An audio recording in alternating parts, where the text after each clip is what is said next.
জয়গা খেলিয়েছি তুলে দেবতায়।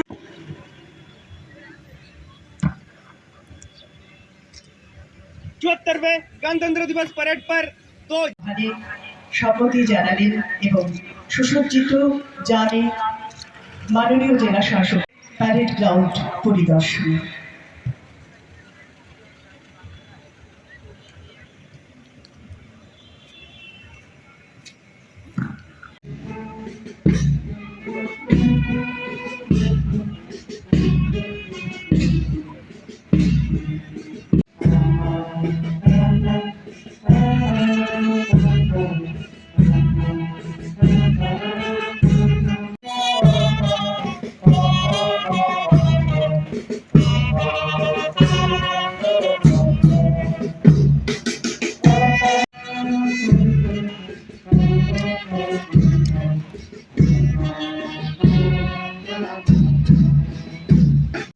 উষা রানী দেবনাথ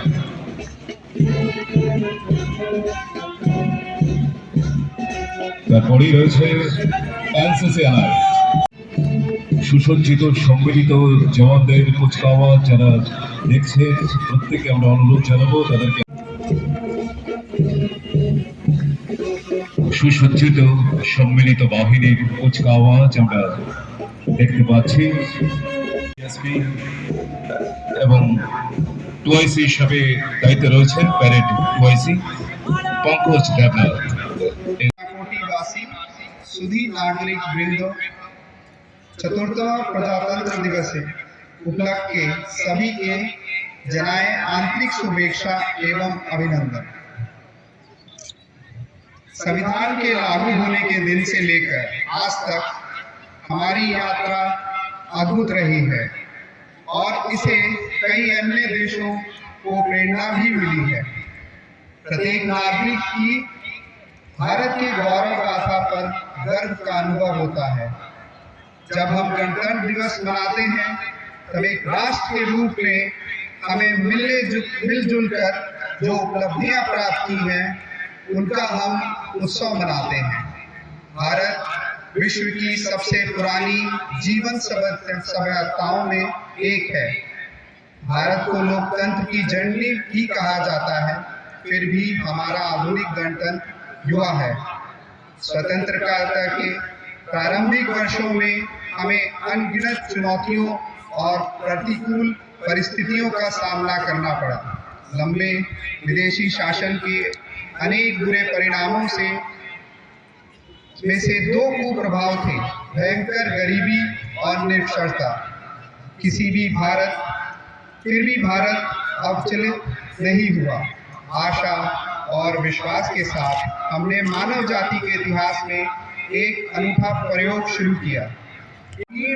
विश्व दृष्टिकोण से भी आजादी दिलाने में मदद की। शांति, बंधुता और समानता के हमारे सदियों पुराने मूल्यों के फिर से अपनाने में क्रांतिकारियों और सुधारकों ने दूरदर्शी और आदर्शवादी विभूतियों के साथ मिलकर काम किया। जिन लोगों ने आधुनिक भारत चिंतन धारा को प्रवाह दिया उन्होंने आनव भद्रा कर्तव्य यंतु विश्वते तथा हमारे पास सभी दिशाओं से अच्छे विचार आए कि वैदिक उपदेश के अनुसार प्रगतिशील विचारों का भी स्वागत किया। लंबे और गहन विचार मंथन के परिणाम स्वरूप हमारे संविधान की संरचना हुई।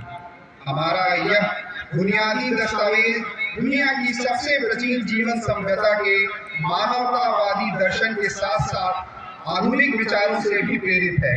हमारा देश बाबा साहब भीमराव अम्बेडकर का सदैव ऋणी रहेगा, जिन्होंने प्रारूप समिति की अध्यक्षता की और संविधान को अंतिम रूप में महत्वपूर्ण भूमिका निभाई।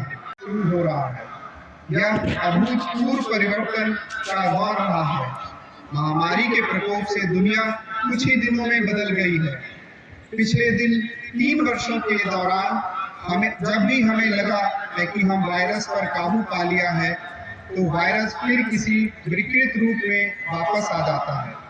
लेकिन अब इससे घबराने की कोई जरूरत नहीं, क्योंकि हमने यह समझ लिया है कि हमारा नेतृत्व हमारे वैज्ञानिक और डॉक्टर, हमारे प्रशासक और कोरोना योद्धा किसी भी स्थिति से निपटने के लिए हर संभव प्रयास करेंगे। साथ ही हमने यह भी सीख लिया है कि अपनी सुरक्षा में कमी नहीं आने देंगे और सतर्क भी रहेंगे। इतनी विविधताओं से भरा जन समुदाय एक लोकतंत्र के रूप में एकजुट नहीं हुआ था। ऐसा हमने इस विश्वास के साथ किया कि हम सब एक ही हैं और हम सब भारतीय हैं। इतने सारे पंथों और इतनी सारी भाषाओं ने हमें विभाजित नहीं किया, बल्कि हमें जोड़ा ही है। इसलिए हम एक लोकतांत्रिक गणतंत्र के रूप में सफल हुए हैं। यही भारत का सार तत्व है। यह सार तत्व संविधान के केंद्र में रहा है और समय की कसौटी पर खड़ा उतरा है। स्वतंत्रता संग्राम के आदर्शों के अनुरूप हमारे गणतंत्र को आधार देने वाला संविधान बना। महात्मा गांधी के नेतृत्व में राष्ट्रीय आंदोलन का उद्देश्य स्वतंत्रता प्राप्त करना भी था और भारतीय आदर्शों को फिर से स्थापित करना भी था।